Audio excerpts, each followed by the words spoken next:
영어대체학원의 김민우라고 합니다. 감사합니다. 지난주에 강의를 들은 분들도 있지만 못 들으신 분도 있어요. 그래서 이번 주 강의는 88쪽의 의사소통적 교수법부터 해서 마지막 부록 전까지 140 몇 쪽인가 141쪽까지 오늘 나갈 거예요. 그리고 나가는 중간중간 한 2번 정도 쉴 거고 강의는 너무 늘어지지 않게 강의를 할 거예요. 그리고 다음 주 강의는 좀 빨리 끝낼 수 있도록 다음 주에는 그 교육과정 있죠? 교육과정과 맨 뒤에 부록 부분만 간단하게 언급하고 넘어갈 거니까 그냥 가볍게 들어주시고 이번 주가 사실 메인이죠. 그쵸? 이번 주 강의가 사실 제일 중요한 부분이 많아요. 그래서 여러분들이 그냥 알고 넘어가기엔 사실 저도 공부를 하는 사람 입장에서 보면은 교재를 그냥 공부하는 것과 강의를 들은 것은 정말 큰 차이가 있거든요.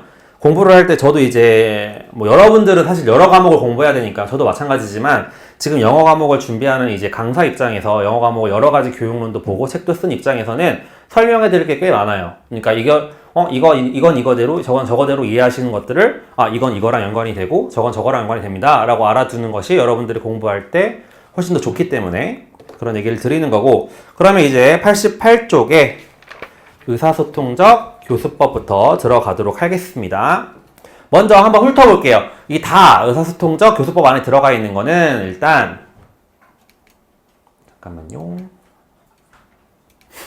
여기 컴퓨터가 되게 느려가지고 의사소통 능력 5가지가 있어요. 그거와 그 다음 의사소통 중심 교수법 CLT라고 하는 거 그거 설명할 거고, 그 다음에 이게 발전된 과업 중심 언어 교수법이라고 하는 TBLT를 공부를 할 거고요. 그 다음에 우리 WLA라고 하는 총체적 언어 교수법, 접근법 배울 거고, 그 다음 협동 언어 학습 간단하게 볼 거고요. 그 다음에 내용 중심 교수법이라는 것도 있어요. 이것도 한번 볼 거고, 마지막으로 형태 초점 접근법. 이거는 어떤 교수법은 아니고 여러 가지 그 교수법들을 적용함에 있어서 이런 거 형태 초점을 하려면, 그러니까 문법에 약간 초점을 주는 거를 어떻게 해야 되냐, 이렇게 살짝 접근법이라고 해야 되나요? 그런 느낌이니까 한번 다 같이 한번 볼게요. 먼저 88쪽 의사소통적 교수법의 첫 번째 의사소통 능력이에요. 여기에는 총 5개가 있다고 말씀드렸죠. 먼저 grammatical competence라고 해서 문법적 능력이 있어요. 거기 한번 첫 번째 줄 밑줄 쳐볼까요? 문법에 맞는 문장을 산출할 수 있는 능력이다 라고 되어 있죠. 이거는 말로 하는 것도 포함이 되고요. 여러분이 글로 쓰는 것도 포함이 돼요. 그러니까 이거를 내가 문법에 맞는 거를 말로 할 수도 있고 글로 적을 수도 있으면 이 문법적 능력이 있다라는 얘기거든요. 그 다음에 네 번째 줄에 거기 촘스키의 세 번째 줄인가? 촘스키의 언어적 능력과 하임스의 형식적으로 가능한가, formally possible을 아는 이것과 같은 개념이라고 하는데 무슨 말이냐면, 나중에 이거 꼭 적어주세요. 나중에 여러 교수법들이나 접근법들에서 언어 능력이라는 표현이 있어요. linguistic competence라는 표현이 있거든요. 이것과 같은 개념이에요. 그러니까 여러분들 이 문법적 능력이라고 하기 때문에 문법? 우리가 알고 있는 그런 걸 알고 있는 건가? 라고 생각할 수도 있어요. 쉽게 그냥 넘어가면. 근데 그런 의미가 아니에요. 우리가 발화를 할 때 구성을 하는 거잖아. 우리가 한국말 하는 거랑 영어를 하는 건 전혀 다른 구조죠. 그쵸? 그걸 내가 지금 할 수 있느냐 없느냐 이거예요. 이게 바로 문법적 능력인 거고, 그게 바로 같은 말로 언어 능력인 거예요. 이해되세요? 나중에 나와요. ALM은 언어 능력을 추구를 하고 CLT는 의사소통 능력을 추구를 한다라고 얘기를 해요. 그러면 언어 능력과 의사소통 능력, 그 다음 이번에 나오는 문법적 능력은 뭐가 다른가? 라고 생각을 할 수가 있는데, 크게 보면 의사소통 능력 안에 언어 능력과 문법적 능력이 같은 개념으로 있다고 보시면 돼요. 그러니까 내가 말을 할 수 있으면 일단 언어 능력도 있는 거고 문법적 능력을 갖췄다고 볼 수가 있죠. 그래서 마지막 줄을 밑줄 쳐볼까요? 문법적 능력의 유무는 문법 규칙을 서술할 수 있는 능력이 아니라 그 규칙을 사용할 수 있는 능력으로 판단한다. 예를 한번 들어볼까요? 우리 현재 완료라고 해서 현재 완료에는 완료, 경험 이런 것들이 있죠. 계속 이런 용법이 있는데 이걸 설명하는 건 문법적 능력이에요? 아니에요. 근데 Have you been to US lately? 이렇게 미국에 갔다 온 적 있니? 라고 물어보는 건 얘가 지금 문법적 능력을 가지고 뭐 한 거예요? 발화를 한 거죠. 그러니까 이거는 언어 능력 또는 문법적 능력이 있다라고 볼 수 있는 거죠. 그렇게 이해를 하고 넘어가시면 될 것 같아요. 다음, 담화적 능력. 이게 꽤 중요해요. 사실 제가 임용공 공부할 때도 이 담화적 능력이라는 이 의사소통 능력이 중요하게 다뤄져서 공부를 했었는데 다들 이것만 알고 넘어가요. 일관성이 뭐고 결속성이 뭐다라는 것만 알고 넘어가거든요. 근데 그런 게 아니라 거기 두 번째 줄 밑줄 쳐볼까요? 의미 있는 담화를 만들어내는 능력이다라고 되어 있어요. 이게 무슨 말이냐면 쉽게 생각하면 돼요. 말을 했을 때 상대방이 이해를 하고 넘어가는 거예요. 이런 게 있다. 아니면 내가 글을 썼는데 독자가 이 글을 이해할 수 있다면 이건 담화적 능력이 있다고 보는 거거든요. 이해되시죠? 그래서 거기 한번 일단 일관성 결속성이 중요하니까 뭔지는 볼게요. 가라고 되어 있죠? 일관성의 밑줄 쳐볼게요. 문장들 사이의 조화에 관한 내용이다 라고 되어 있어요. 예를 한번 읽어볼게요. A가 Hey, your friend is on the line. 뭐라고 하는 거예요? 이 on the line은 어떤 표현이죠?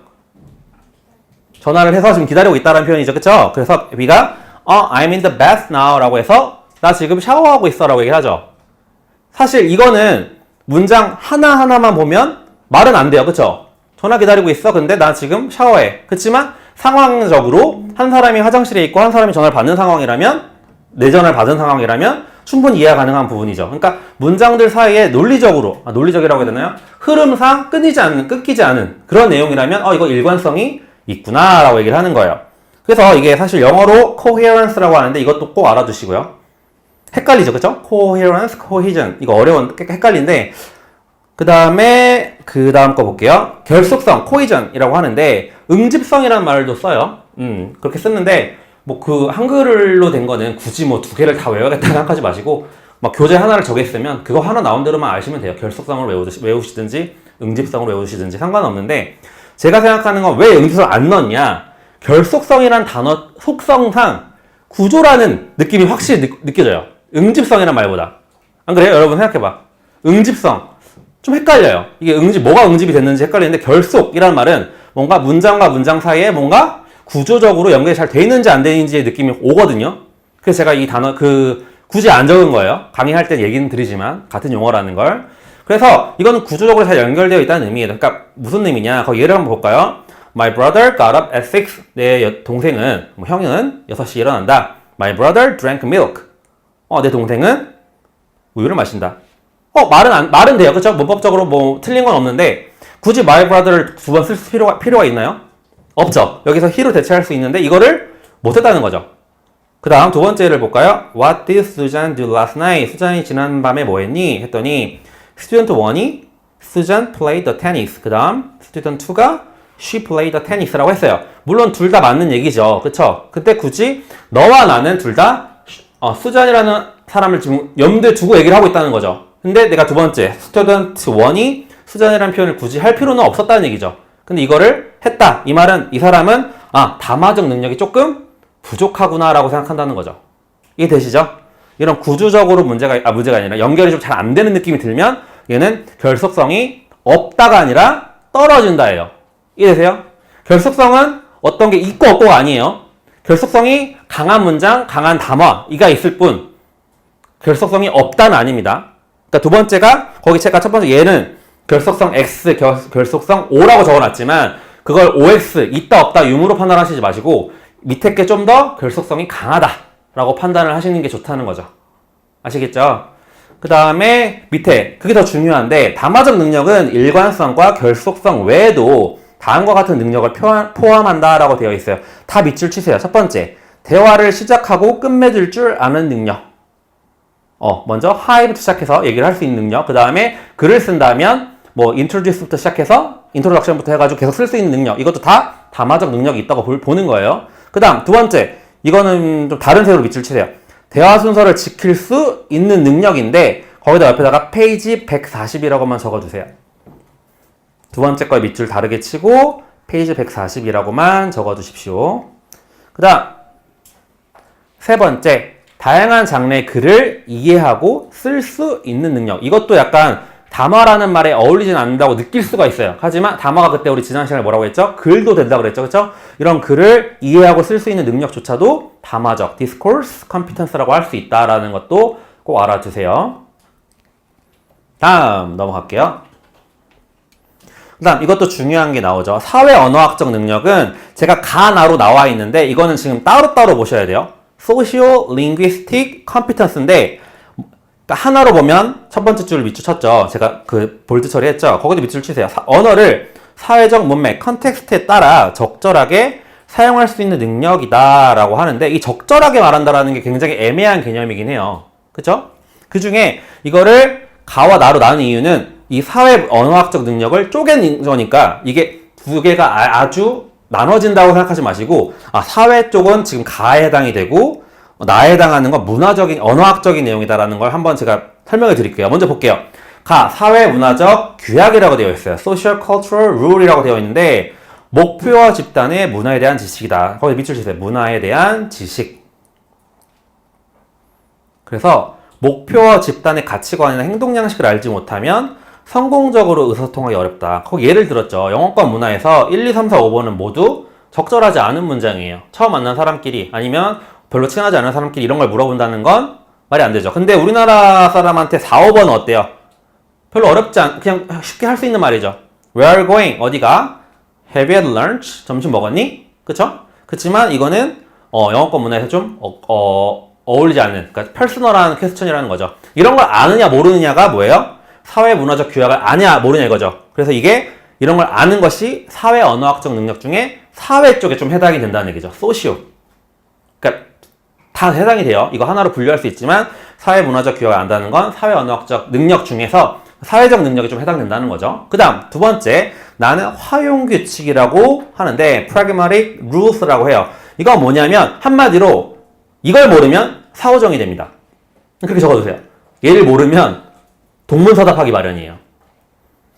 한번 읽어볼까요? 그러니까 화자가 의도한 의미, 밑줄 치세요. 마지막 줄에 화자가 의도한 의미, intended meaning이나 기능, function을 파악하는 능력이다 라고 되어 있죠. 그러니까 활용규칙을 모르면 뭔가 사고정이 된다 라고 이해를 하시면 이걸 몰랐을 때 내가 대답을 잘 못하는 거구나, 그러니까 동문서답을 할 수 있는 거구나 라고 이해하시면 될 것 같고, 예를 한번 들어볼게요. Would you read the paragraph? 라고 교사가 물어볼 수 있겠죠, 그쵸? 근데 스튜던트가 No, I would not. 아니요, 싫어요 라고 읽죠. 이거는 뭐예요? 교사는 사실 그걸 명령조로 얘기를 한 거죠.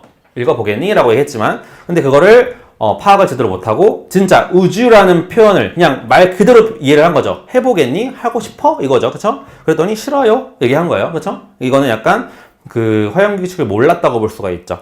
그 다음 두 번째, 행인 A가 Excuse me, do you have a watch? 시계가 있나요? 라고 물어본 게 아니라 시간이 몇 시죠? 라고 물어본 거죠, 사실. 근데 이거를 Yes, I do. 나 시계 있어요. 라고 얘기하고 넘어가는 건 약간 이 활용규칙을 모른다는 거죠. 그러니까 이런 것들도 사회 언어학적 능력이 좀 떨어진다라고 볼 수가 있고요. 네 번째, 전략적 능력이 있어요. Strategic competence. 거기 옆에다가 페이지 73. 의사소통 전략 참고라고 적어주세요. 페이지 73쪽 의사소통 전략 참고.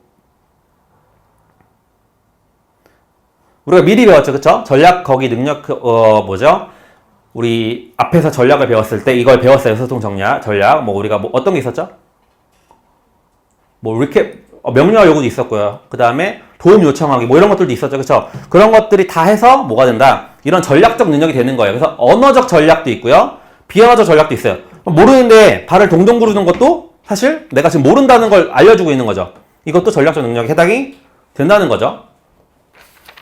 여기는 어렵지 않으니까 넘어갈게요. 그 다음 마지막 능력인데 문화 간 의사소통 능력. 거기도 옆에다 130쪽이라고 적어주세요. 페이지 130. Intercultural Communicative Competence라고 하는데 이 문화 간 의사소통 능력이 나온 배경은 거기 마지막 그 두 번째 점에서 이러한 시대적 변화에 맞추어 초등 영어 교육의 목표도 원어민 화자가 아닌 문화 간 화자에 밑줄 칠까요? Intercultural Speaker를 양성하는 것을 설정을 하였기 때문이에요. 그래서 문화 간 화자가 뭐가 있는 사람? 문화 간 의사소통 능력이 있는 사람이다. 거기 나와서 그림이 나와 있는데 밑에 태도 지식 여기다가 뭐라고 적어주시냐면 위에다가 이렇게 문화에 대한 이라고 적어주세요. 위에다가 이렇게 문화에 대한이라고 생각하고 밑에 거 읽어보세요. 그럼 이해가 좀 될 거예요.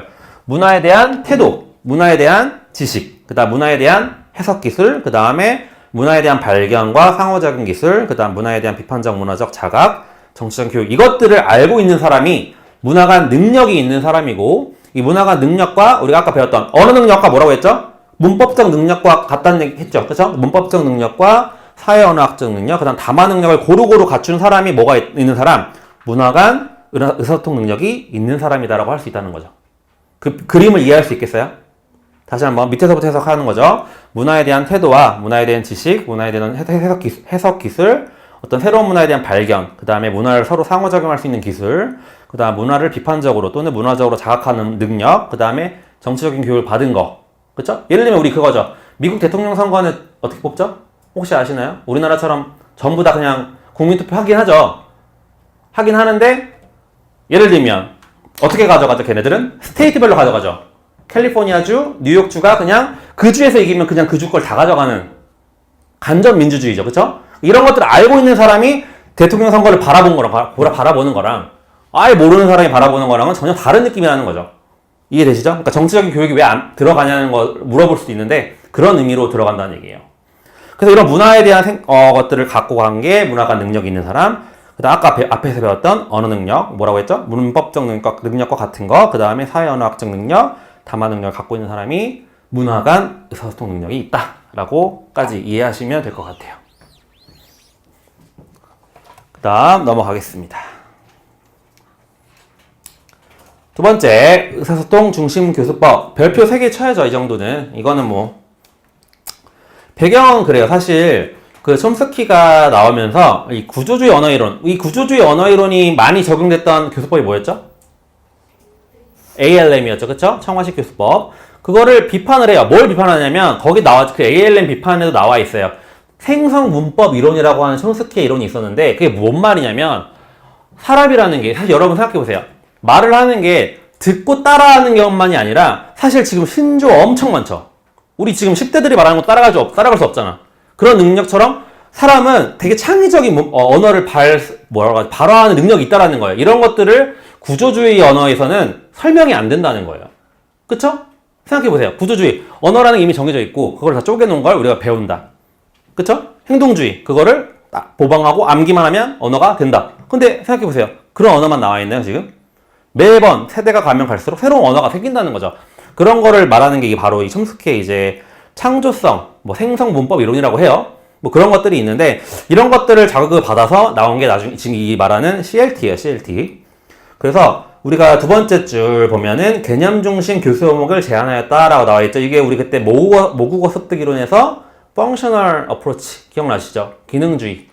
그것도 영향을 받은 거고요. 세 번째 점, 마지막 줄 밑줄 칠까요?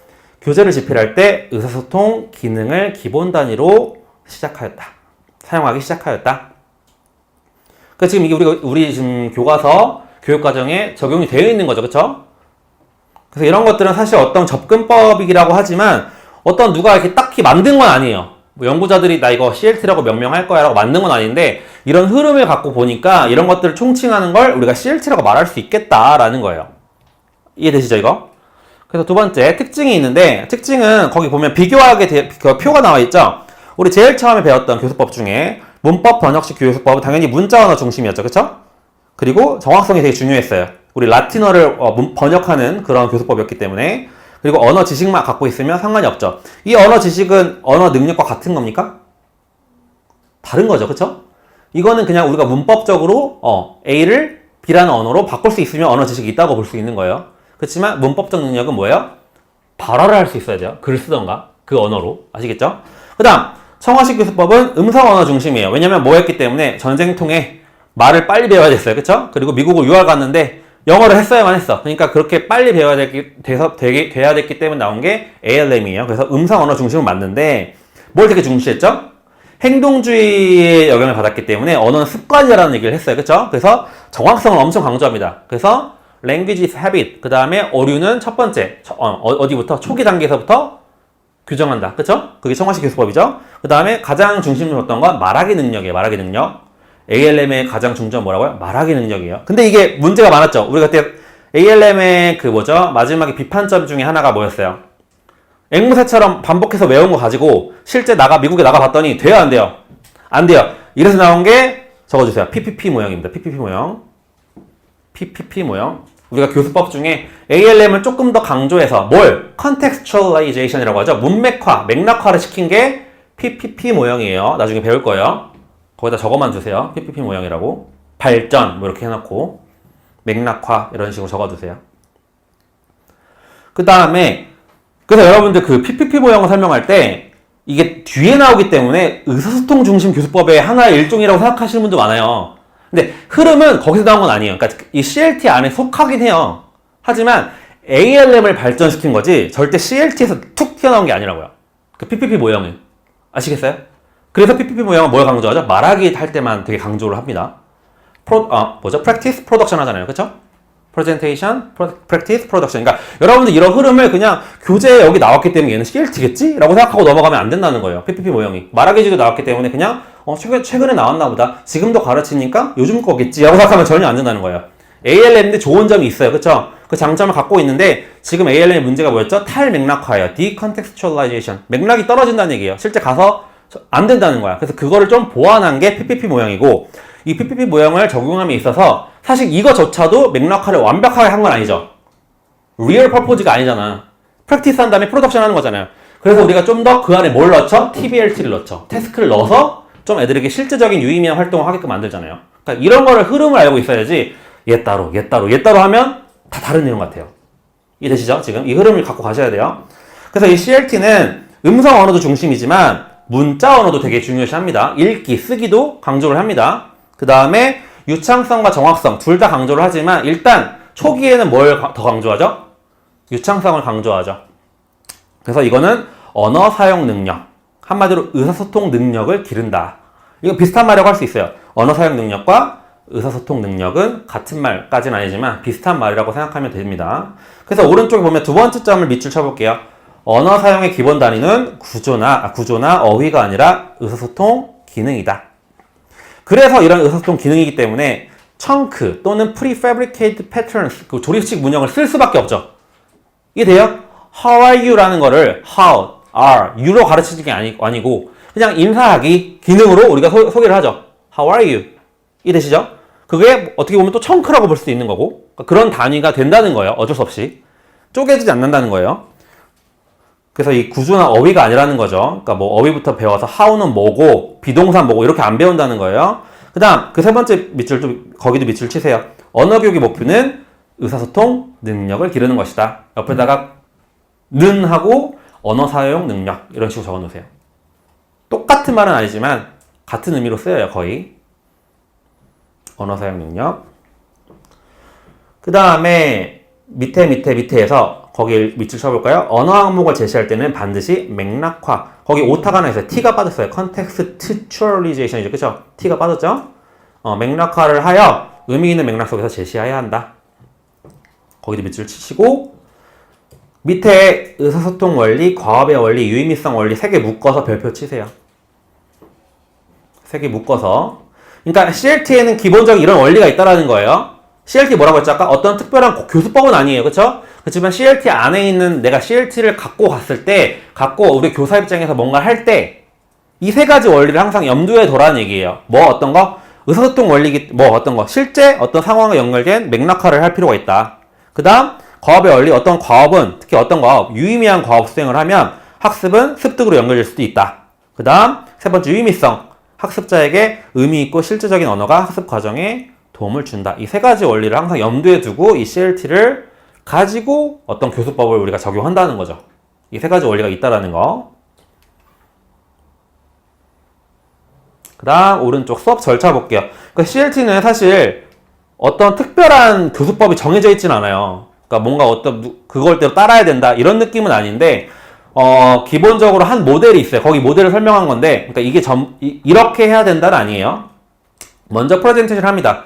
동기부여를 하고 몇 개의 작은 대화를 소개를 해요. 두 번째, oral practice. 교사와 교사의 어떤 모델, 교사가 먼저 말을 하겠죠. 아니면 우리가 비디오를 본다거나 CD롬을 들은다거나 이런 걸 들으면서 각 발화문을 뭘로 연습해요? 구두로, 입으로 연습을 합니다. 그게 oral practice죠. 그 다음, questions and answer. 대화의 화제와 어떤 상황의 근거에서 다음에 그 주제에 연관된 학생 개인적 경험. 예를 들면 슈퍼에서 물건 사기라는 주제라고 생각해 보세요. 그렇게 하면 본인이 물건 산 경험도 있을 거 아니에요. 그쵸? 그런 걸 내려서 물어본다는 거야. 교사가 물어보기도 하고, 듣기도 하고, 그러면서 뭘 얘기하게 되는 거죠? 서로 실질적인 어떤 의사소통을 하게 된다는 거죠. 그 다음, function and generalization. 여기서 대화의 표현이나 그 기능을 제시하는 구문 중에 어떤 하나를 공부하겠죠. 예를 들면, 명령문을 공부한다. 그럼 명령문에 대해서 공부를 할 거예요. 그러면 학습자가 그거에 대한 기능적으로 명령문은 동사가 앞에 온다라는 거. 이런 거를 직접적으로 명시적으로 가르쳐요?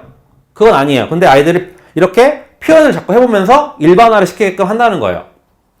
그 다음, 5번째, 이건 중요하죠. Interactive Activities and Oral Production 이라고 나와 있는데, 거기 밑줄 치세요. 구두 인식으로 되어 있죠. 이게 뭐예요? 구두 인식, oral recognition. 이게 뭐예요? 구두로 인식을 한다. 이 구두 아니잖아. 뭐죠? 어떻게 인식을 한다는 거죠? 말로 yes or no 라고만 얘기해도 지금 얘가 인식을 했다라는 걸 우리가 알면 돼요. 교사가. 무슨 말이냐? CLT는 먼저 뭘 중요시하죠? 유창성, 그 다음에 먼저 듣기. 이해를 했냐 이게 더 중요해요. 그래서 첫 번째부터 너 말해. 이건 아니야. 그래서 내가 뭔가 물어보거나 뭔가를 했을 때 이해하는 행동. 입으로 yes or no, I don't want, I want, I don't want 뭐 이런 식으로 얘기를 하는 것 자체가 뭐예요? oral recognition이라는 거죠. 구두 인식을 일단 해야 돼요. 하고 나서 어떤 상호작용을 통해서 서로 뭐를 먼저 하죠? 그 다음 유도된 발화를 하기 시작하죠. guided production. 뭔가 배운 거. 우리가 구문에서 배운 거. 그걸 하기 시작하고 나중에 점차 나아가서 자유로운 의사소통, free communication까지 가기를 원하는 거죠. 이 CLT의 과정이라는 거예요. 그러니까 한 수업 안에서 이걸 끝난다는 게 아니에요, 여러분. 한 수업에서 이것도 하고 저것도 하고 이것도 하는 건 아니에요. 그러니까 우리가 만약에 한 단원을 배웠을 때 당연히 초창기에는 애들이 어버버하죠. 그러니까 이런 거 제가 왜 영어 수업에 자꾸 이 중국어 일본어 얘기 나오냐면 그거를 배우러 가시는 분 알 거야. 뭐 어학원에 가보신 분은 알겠지만 처음에 가보면 당장 내가 뭐 니아오도 못하는데 중국어를 배우러 갔어. 이게 말을 할 수 있겠어요? 근데 그건 시키죠. 선생님이 뭐 원하면 뭐 하오, 뿌하오 이 정도 시켜요. 그게 뭐야? oral recognition이에요. 그러다가 내가 그 학습 단어를 뭔가 배웠을 때 할 수 있는 게 있어요. 이 인사하기를 배웠어. 그러면 이제 니하오만 할 수 있잖아. 그럼 그거를 이제 하는 게 뭐예요? 가이디드 프로덕션이겠죠. 유도된 발화. 그러다가 그걸 배웠어. 인사하기도 배우고 뭐 질문하기도 배우고 막 배웠어. 배우고 나서 나중에 중국어 선생님이랑 대화를 해. 그건 뭐예요? free communication이죠. 그러니까 이 지금 우리가 영어학원 가서 배우는 거 있죠? 지금 우리 영어를 생각하면 안 돼. 영어는 왜 그러냐면 안 되냐고 하냐면 여러분들 영어를 생각 떠올리는 이미지를 갖고 가면 우리 학교에서 배운 거랑 왜 원어민이랑 배운 거랑 뭔가 느낌이 완전 달라요. 다른 수업이야. 그러니까 우리 객관적으로 봤을 때 우리가 어떤 중국어나 일본어 새로운 언어를 배우러 갔을 때 느꼈던 게 어떤 느낌인지 그렇게 생각하면 그게 CLT예요. 지금 우리가 지금 교육을 하고 있잖아. 그런 식으로 지금 어학원 가도 그런 느낌으로 지금 이런 CLT 과정이 들어가 있다는 것만 아시면 될 것 같고 근데 마지막에 oral evaluation 평가를 하겠죠. 이런 것까지 쭉 이어진다. 그래서 밑줄 치세요. 마지막 줄에 전통적 교수법과 구별되는 것은 구문 관련 활동으로 끝나지 않고 뭐랑 지금 대비를 하려고 하는 거죠? ALM이랑 대비를 하려고 하는 거예요. ALM은 어디서 끝나죠? 구문 관련 활동에서 끝나요. 그쵸? 내가 만약에 인사학이라는 얘기를 했을 때 뭐 How are you? 뭐 I'm fine and you 라고 하는 문장을 배웠다고 하면 그거를 앵무새처럼 반복하는 활동에서 끝난다고요. ALM은. 그쵸? 그렇지만 이제 CLT에서는 어떻게 한다? 이거를 조금 더 유사 의사소통 또는 더 나아가서 자유로운 상호작용을 하는 의사소통까지는 가자라는 목표를 갖고 가르친다는 거죠. 그러니까 거기까지 이해되시죠? 그 부분. 그 밑줄 치시면 될 것 같아요. 그러니까 의사소통 기능이 중심이기 때문에 그거를 하려고 노력하는 거예요. 그러니까 이게 항상 여러분 이건 모든 교수법이나 접근법은 이상적인 거예요. 이상적인 거. 그게 실제로 우리가 그렇게 안 된다고 해서 지금 CLT를 적용하지 않는 건 아니에요. 우리 상황에서. 이해되시죠? 그런 것도 꼭 알아주세요. 지금 이렇게 못하지 않나? 수업 시간에? 이렇게 생각하면 안 된다고요. 우린 그걸 가지고 가는 거고 해보려고 하는 거야. 근데 실질적으로 적용은 안 될 수도 있죠. 다음 넘어갈게요. 중요한 거죠. CLT와 ALM을 비교하는 거죠. 거기 먼저 1번 동그라미 치세요. 1번 같이 읽어볼까요? Meaning is paramount. 의미가 가장 중요하죠. 그쵸? 그 다음 청화식 기술법은 tends to structure and form more than meaning. 의미보다는 구조와 형태를 강조를 하죠. 그쵸 여러분? 그 다음 세 번째 동그라미 칠게요. Contextualization is a basic premise. 맥락화는 기본 전제예요. 그쵸? 꼭 이걸 먼저 하고 대화문을 제시를 하든 뭘 제시하든 해야 돼요. 근데 오른쪽 ALM은 Language items are not necessarily contextualized. 언어 항목을 반드시 맥락화할 필요는 없다라고 나와 있죠. 그 다음 5번 동그라미 Effective communication is sought. 효과적인 의사소통을 모색하고 ALM 같은 경우는 Mastery or overlearning is sought. 뭔가 숙달되고 어떤 표현에 대해서 과잉학습까지 하면서까지 뭔가 외우길 원해요. 그게 ALM이죠. 6번 Drilling may occur. 반복 연습은 할 수 있어요. 할 수는 있지만 but peripherally. 부차적이에요. 중요한 건 아니라는 거예요. 근데 ALM에서는 Drilling is a central technique. 아주 중요한 기술이죠. 그 다음 오른쪽으로 넘어와서 13번 Communicative competence is the desired goal 라고 나왔죠. 추구하는 목표는 의사소통 능력이다. 근데 ALM 같은 경우는 linguistic competence is the desired goal이라고 나와 있죠. 추구하는 목표는 언어 능력이다. 여기서 말하는 언어 능력과 우리 뭐라고 했죠? 문법적 능력과 같은 표현이라고 할 수 있죠. 그 다음 15번 동그라미 Language is created by the individual. 개인으로부터 형성돼. 어떤 개인? Often through trial and error. 그 다음 오른쪽 볼까요? ALM 같은 경우는 Language is habit. 언어는 습관이에요. So errors must be prevented at all cost. 어떤 경우에서든 막아야 된다. 이게 왜 그러냐면 우리가 저번 시간 선생님이 제가 설명한 게 있어요.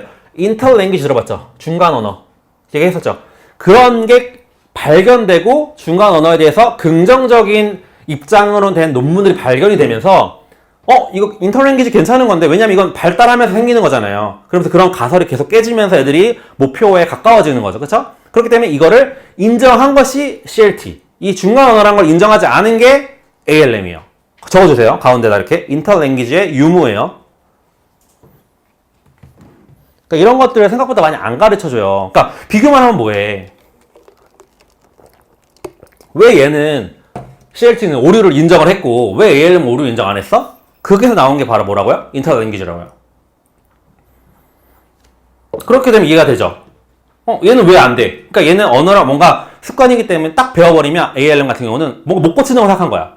그러니까 중간 언어라는 개념을, 가설을 인정을 안 했다라는 거죠. 근데 CLT 같은 경우는 얘는 요런 중간 언어, 여기가 지금 모국어, 여기가 목표어라면 여기서 여기 중간 언어. 이 중간 언어가 깨지면서 이렇게, 깨지면 이렇게. 그러면서 뭐가 생겨? 오류가 생길 거예요. 그쵸? 그럼 오류가 깨지지 않아 버린 뭐예요? Fossilization, 화석화 현상이 생기는 거죠. 그리고 생각보다 많은 또 학생들이, 여러분들이, 임고생들이 화석화 현상을 오류로만 생각하는데 인터랭귀지가 그냥 멈춘 것도 Fossilization이에요. 화석화 현상이에요. 그쵸? 근데 그 중간 언어라는 거는 모국어와 목표 사이에 있죠? 다분히 오류가 생길 확률이 높죠? 그러니까 그런 오류를 갖고 있는 중간 언어라면 그 오류가 화석화된다라고 할 수 있다는 거죠. 이해되시죠, 이거? 그러니까 오류만 화석화 현상이 있는 게 아니고 그 사람이 학습자가 갖고 있는 인터랭귀지 자체가 더 이상 가설이 깨지지 않고 멈춰버리면 그거 자체가 뭐라고요? Fossilization이라고요. 근데 그 중간 언어라는 것이 오류를 늘 갖고 있기 때문에 모국어 학습자랑 다르잖아요. 모국어가 다르잖아. 그러니까 그게 바로 오류에서 자꾸 얘기가 나오는 거예요. 그 화석화 현상이라는 게. 아시겠죠? 그렇게 알아두시면 생각보다 이 중간 언어라는 개념이 여러 군데 이렇게 들어가 있다는 걸 알 수 있어요. 그 다음 16번 Fluency and acceptable language is the primary goal. Accuracy is judged not in the abstract but in context라고 나와 있죠. 유창성과 수용 가능한 언어가 일차적 목표예요. 수용 가능한 언어가 뭐예요? 우리가 인도 사람을 만나서 영어를 해도 이해하면 돼요. 그러니까 그거 수용 가능한 언어. 굳이 막 미국 발음이 된다, 영국 발음이어야 한다 하는 게 아니라는 거죠. 그리고 정확성은 문맥에 따라 판단한다. 이게 무슨 말일까요? 정확성은 문맥에 따라 판단한다. 그 말만, 그러니까 무슨 말이냐면 accuracy, 만약에 ALM의 accuracy는 내가 한 구문, 어를 뺀 것도 너 틀렸어요. 그쵸? 근데 이 CLT에서 accuracy라는 거는 한 들어봤을 때 무르르듯이 흘러간다. 그러니까 로컬 에러 같은 경우는 accuracy가 떨어졌다고 얘기 안 한다는 거예요. 이해되세요? 내가 an apple이라고 해야 되는데 I ate apple이라고 한 거 가지고 너 틀렸어. 너 accuracy가 정확하지 않네라고 얘기 안 한다는 거예요. 정확한 건 사실 I ate an apple이죠. 그쵸? 근데 만약에 그거를 ALM 같은 경우는 너 틀렸어라고 하겠지만 CLT 같은 경우는 뭐 말하는데 이치장이 없네. 물론 알면 좋겠지만 부차적이라고 생각하는 거예요. 그런 오류 같은 건. 아시겠죠? 그래서 오른쪽 ALM 같은 경우는 accuracy in terms of formal correctness is a primary goal. 언어의 정확성, 그러니까 문법적 정확성, 맞는 거, 이게 되게 중요하다는 거죠. 그쵸? 왜? language habit이기 때문에. 틀릴까봐. 그리고 17번에는 뭐 동그라미 치지 마시고요. 두 번째 in the flash라는 표현이 직접 이런 뜻이에요. 거기 두 번째 줄에 in the flash라는 표현인데 원래 flash가 살점 이런 뜻이거든요. 몸에 있는 뭐 살. 근데 in the flash라고 하면 직접 또는 실제로 한다 이런 뜻이에요. 그러니까 나중에 한번 읽어보세요. 제가 번호를 얘기 안 한 것들은 여러분들이 한번 읽어보시면 이해된다는 거니까 한번 쭉 읽어보시고 중요한 거 위주로 보십시오. 그 다음 페이지 5번 장점 볼까요? 장점은 당연히 자신과 관련된 경험을 끌어내서 학습 동기를 높이게 되겠죠. 그쵸? 한마디로 뭐예요? contextualization, 맥락화를 하기 때문에 의사소통 기능을 높일 수 있다는 거고 단점은 이 CLT를 함에 있어서 높은 영어 구사력이 필요하죠. 그쵸? 뭔가 대화나 이제 맥락을 내가 시켜야 되기 때문에. 그 다음에 두 번째, 뭐 어떤 단점이 있어요? 수업 시간. 사실 이런 EFL 환경에서 수업 시간이 그렇게 많지는 않잖아요. 영어 가르치는 시간이. 그렇기 때문에 제한적이라서 막 의미 있는 활동을 하기에는 너무 좀 짧다 이거예요. 그쵸? 그런 측면에서 현실에 맞게 나온 게 이제 밑에 나온 과업 중심 언어 교수법이라는 거예요. 그러니까 CLT의 베이스예요. 그쵸?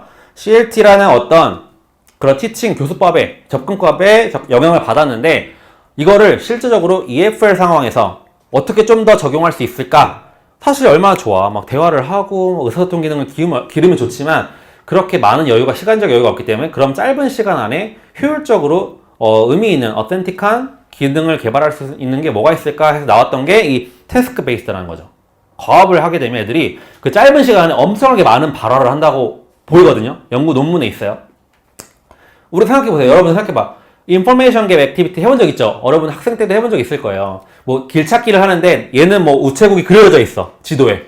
난 우체국이 없어. 뻥 뚫려 있어. 그래서 물어봐야 돼. 우체국 가려면. 그래서 그런 거 해본 적 있죠?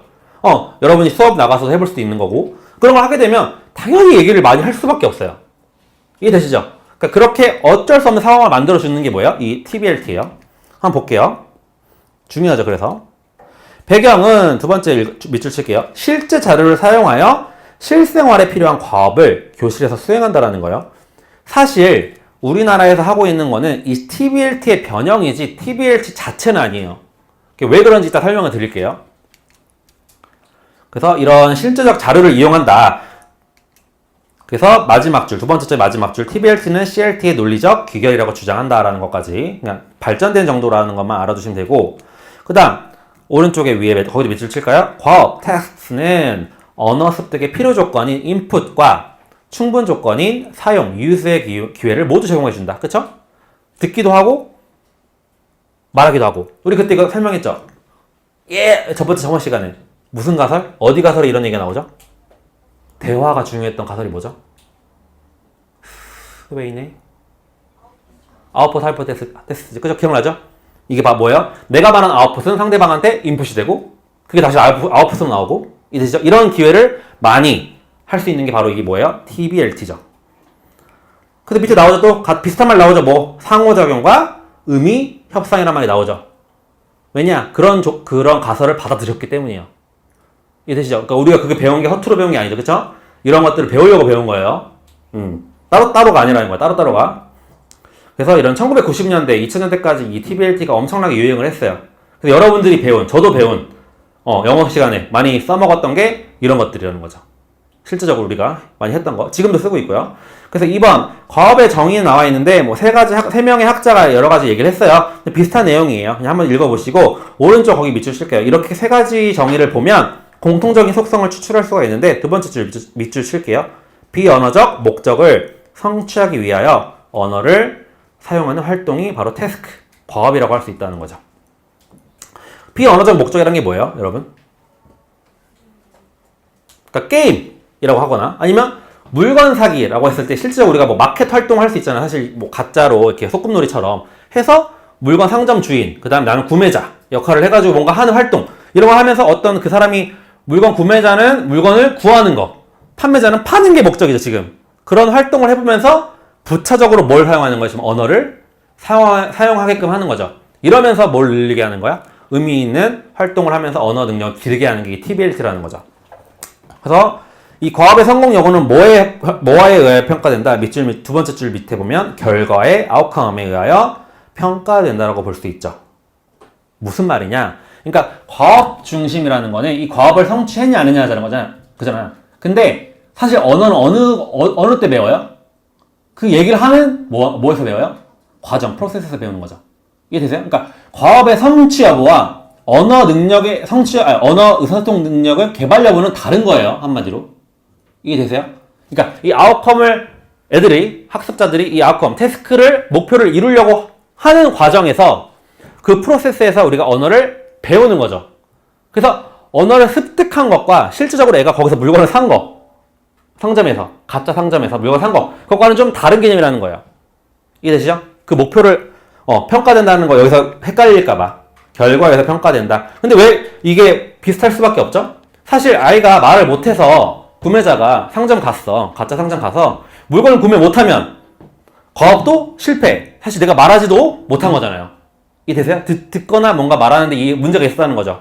그 구매자와 판매자가. 그러니까 그런 것들 생각해보면 그게 일치가 된다라는 거예요. 그렇지만 우리가 언어 사용 능력을 개발하는 것과 이 아웃컴과는 같은 얘기는 아니라는 얘기예요. 그러니까 태스크의 아웃컴과는 다른 얘기라는 거죠. 근데 그 아웃컴을 성취를 하면 저절로 의사소통 능력을 기를 수밖에 없는 거죠. 그리고 그 능력을 길렀다고 볼 수밖에 없죠. 그쵸? 생각해보세요. 그 태스크를 했다는 거 자체가 얘는 말을 했다는 거고 이해했다는 거잖아요. 그렇게 이해하시면 돼요. 그 다음에 두 번째 줄. 거업은 학습자에게 언어학습의 필수 조건이 입력과 출력의 기회를 제공해준다. 거기도 밑줄 치시고 그 다음 밑에 거기도 밑줄 치세요. 수업에서 거업을 사용하면 학습자의 동기가 높아진다. 재밌잖아요. 일단 애들이 뭔가 하는 활동을 하기 때문에 이 동기가 높아진다는 거고 밑에는 쭉 읽어보시고 거업의 유형이 되게 중요하죠. 거기 별표 2개 정도 치세요. 거업의 유형. 먼저 볼게요. 제일 유명한 유형이죠. 그쵸? 정보차 거업이라고 하는 Information Gap Activity라고 되어 있어서 이건 짝 활동에서 많이 하죠. 그쵸? 짝 활동에서 많이 하고 페어워크에서 많이 하면서 뭘 기본적으로 상보적인 서로 갖고 있는 정보가 다르죠. 그걸 가지고 서로 묻고 답하고 하는 활동에서 이 정보차 거업을 이루면서 서로 의사소통 기능을 기른다 라고 이해하시면 될 것 같고 오른쪽 직소 또는 맞추기 거업이라고 하는데 여러분 다 직소 체육에도 많이 나오고 다 알잖아요. 그쵸? 다 따로따로 찢어진 걸 맞추듯이 퍼즐 맞추듯이 하는 건데 영어에서 직소 거업이라는 거는 예를 들면 이거를 실제 초등학교에서 막 진짜 여러 가지 정보를 두고 얘네를 맞춰 이런 거 하기는 어려워요. 그 정도 레벨은 안 돼. 거기서 제가 예를 들었는데 그 예 정도만 아시면 돼요. 이야기 맞추기 활동 같은 것만 아시면 돼요. 이게 바로 직소 활동이라는 거. 영어 수업 시간에 우리 실제로 초등학교에서 쓸 수 있는 영어 수업에서 직소 과업이라는 게 정도가 이 정도밖에 안 된다는 거예요. 그러니까 애들한테 각각 다른 이야기의 부분을 줘요. 그래서 1, 2, 3, 4 흐름이 있겠죠. 이야기. 그런 거 맞추는 활동이 정도가 직소 과업이라고 볼 수가 있고 그 다음 세 번째 나오는 의사결정 과업과 의견교환 과업도 역시나 초등학교 학습자에게 좀 어려워요. 근데 뭔지는 알아두셔야겠죠. 의사결정 과업이 뭐냐면 거기 예로 보면 Medical Diagnosis라고 있어요. 무슨 말이냐 예를 들면 여러 가지 카드가 있어. 카드가 있는데 예를 들면 환자의 증상이 나타나는 카드야. 복통, 그 다음에 예를 들면 구토 이런 것들이 써 있어요. 그럼 애들끼리 막 의논을 하는 거야. 지금 이게 내 의사야. 의사가 돼가지고 지금 뭐야? 지금 얘가 어떤 게 있고 그리고 어떤 다른 학습지에는 병명에 대한 증상들이 쭉쭉 나와 있어. 이해되시죠 이거? 그래서 애들이 대화를 해보면서 지금 이 환자는 무슨 어떤 지금 병을 갖고 있다고 해서 결정을 내리는 거.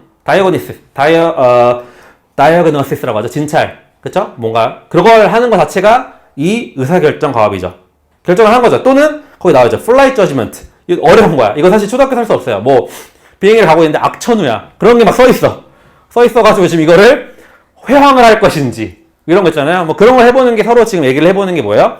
의사결정 과업이 할 수 있죠. 근데 초등학교에서는 좀 되게 어렵죠? 이 정도 난이도는 어렵다는 거예요. 그러니까 어렵지만 이런 예시가 있다라는 거. 그 다음 의견 교환 과업도 역시나 좀 어려워요. 영어로 사실 아이들끼리 의견을 교환하는 정도의 레벨이 되기가 어렵기 때문에 어렵다는 거고 그 다음 그 밑에는 밑을 치세요. 문제 해결 과업은 동그라미 쳐도 될 것 같아요. 그러니까 정보차 과업만 많이 알고 있는데 이 문제 해결 과업도 할 수 있어요. 거기 예시를 든 게 여러 가지 색과 디자인의 스웨터가 그려진 학습지를 나눠줘요. 그러니까 무슨 말이냐면 여기 스웨터가 있는데 빨간색, 주황색 이런 스웨터가 있어요. 학습지에. 그 다음에 디자인 팔이 짧은 스웨터, 그 다음에 털실로 된 스웨터 이런 게 있을 거 아니에요. 그런 그림이 있는데 교사가 한마디씩 정보를 줘요. 주면 아이들끼리 그거에 대해서 의논을 하는 과정에서 문제를 해결하는 진짜 선생님이 원하는 스웨터가 뭐지? 라고 구할 수 있는 그런 활동이 이 문제 해결 과업이라고 할 수 있죠. 하나의 예를 든 거예요. 프로블럼 솔빙이죠. 그래서 이런 활동들이 있고 거기 밑에 나와 있어요. 점에 어떤 유형의 과업이 효과적인지는 목표나 목적에 따라 다를 수 있다라고 해서 한번 쭉 읽어보시면 어느 활동에 어느 과업을 넣으면 좋다라는 내용이 나와 있으니까 한번 쭉 보세요. 다음 총체적 언어 접근법이에요. 이것도 CLT의 하나의 변형의 일종이라고 볼 수 있는데 여기서 중요한 거는 거기 개념을 먼저 볼까요?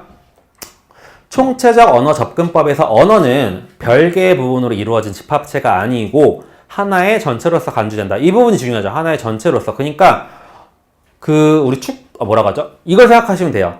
이해중심 게임 모형 기억나시죠? 체육에. 그때 뭐 했어요? 애들이. 기능 처음에 우리 체육 시간에 배구 하려고 하면 언더 뭐 하는 거, 오버토스 배우잖아요. 배우고 해보면 나중에 배우고 하면 해요, 못해요? 못해요. 언어도 마찬가지라는 거예요. 기능으로 배웠더니 애들이 실질적으로 한다, 못한다?